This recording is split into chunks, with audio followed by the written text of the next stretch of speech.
Hey guys, welcome to another episode of my series Grim Bash Design Challenge, where you guys give me a sewing challenge and I have to recreate it to the best of my ability, and in the end you get a shout out. I have been challenged by the makeup artist extraordinaire Zara Lou. I will leave her links below for you guys to go check out her incredible makeup artistry. She is next level good. Well, she challenged me to take a pair of pants and turn it into a dress. So these are the pants that I'm going to be using because I like the fabric and it's kind of stretchy but not too much, and it's very firm so I can kind of manipulate it the way that I want to. I got these pants from the thrift store a while ago and I've never worn them, so I figured I might as well just take them and use them for something that's actually useful. My idea for this dress is to do a two-tone dress by taking some of the fabric or getting extra fabric and dyeing it this beautiful light pink color, because I think it'll be beautiful up against this golden yellowy orangey color. That's the idea, and I kind of want to do a two-tone, so I want this yellow to be on top because it is spring and gonna be summer, so I want it to be bright and fun. I'm going to take these pants apart and we will see what we have to work with and how much other fabric we will need to actually create the piece that I want to create. So let's get into taking these apart and roll music.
I have the two pieces of pant apart completely, and this is all the fabric that I have to work with.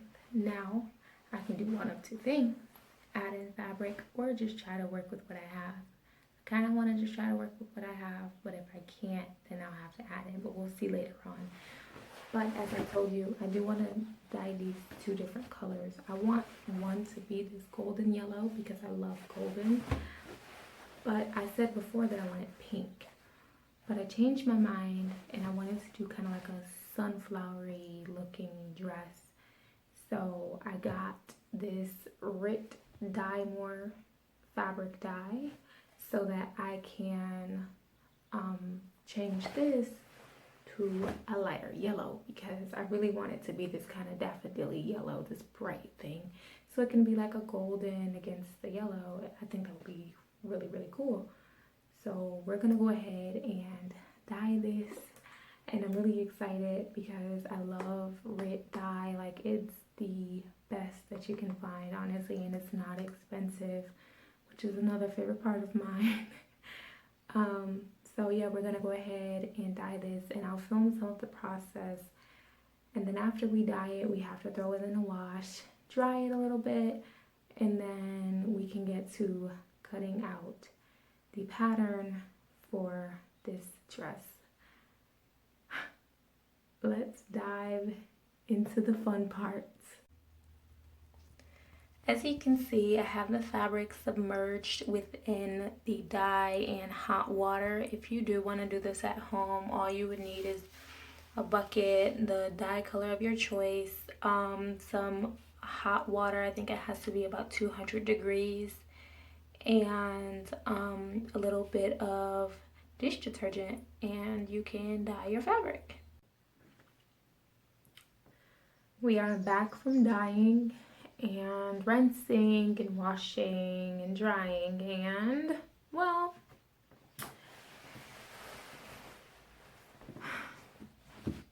it didn't dye. I guess in my head I saw this going differently, obviously, right? Well, it didn't dye. So I guess we're going to option number 2, which is hand painting this, and I just need this to come out the way that I want to. So instead of dyeing it first or painting it first, what I'm going to do first is begin cutting out the pieces for the pattern. I guess I'm not frustrated, you know. This just goes to show that, you know, not everything is going to go to plan, but that's perfectly fine. You know, just have a backup and keep going and don't give up. So that's what we're going to do. We're not going to give up. Moving on to option number 2. Let's cut this crap up and see what happens.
Okay, so I did cut out some pieces.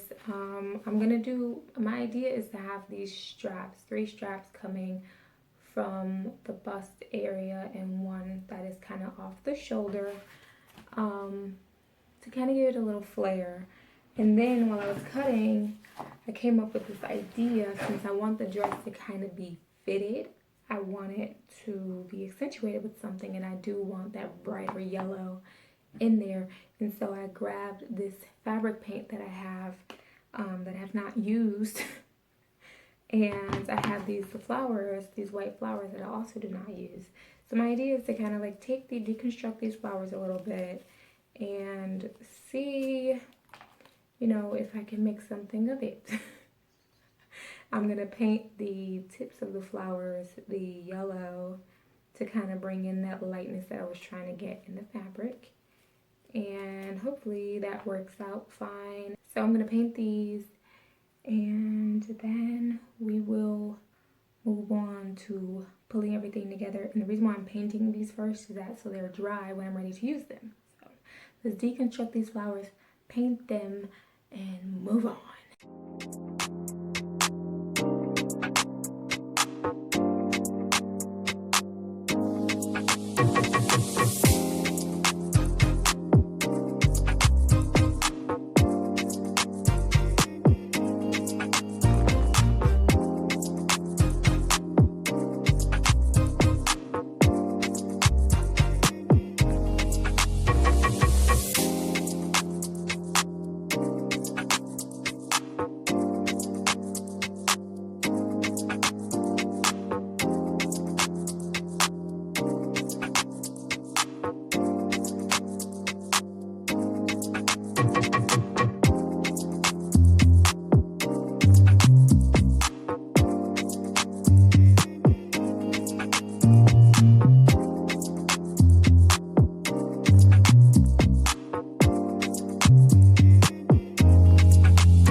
Went ahead and painted these petals from the flowers and I just did the edges in yellow.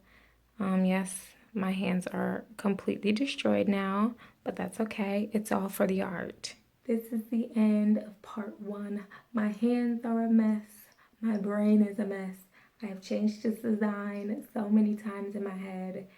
But that's okay because this is all a part of the process and I'm glad that you guys are able to see the process as I go through it because it is intense.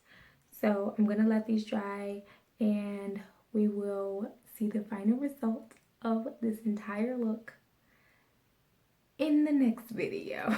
If you enjoyed this artsy style of designing for me, hit the thumbs up button. Leave all of your feedback below. I'm really excited to read it and to comment. And if you guys have any challenges that you come up with and want to see from me, don't be afraid to leave it in the comments. You can DM me on any of my social media accounts. They will be linked below. And let's just have fun creating more challenges. And guys, give me difficult stuff. I am not afraid of a challenge.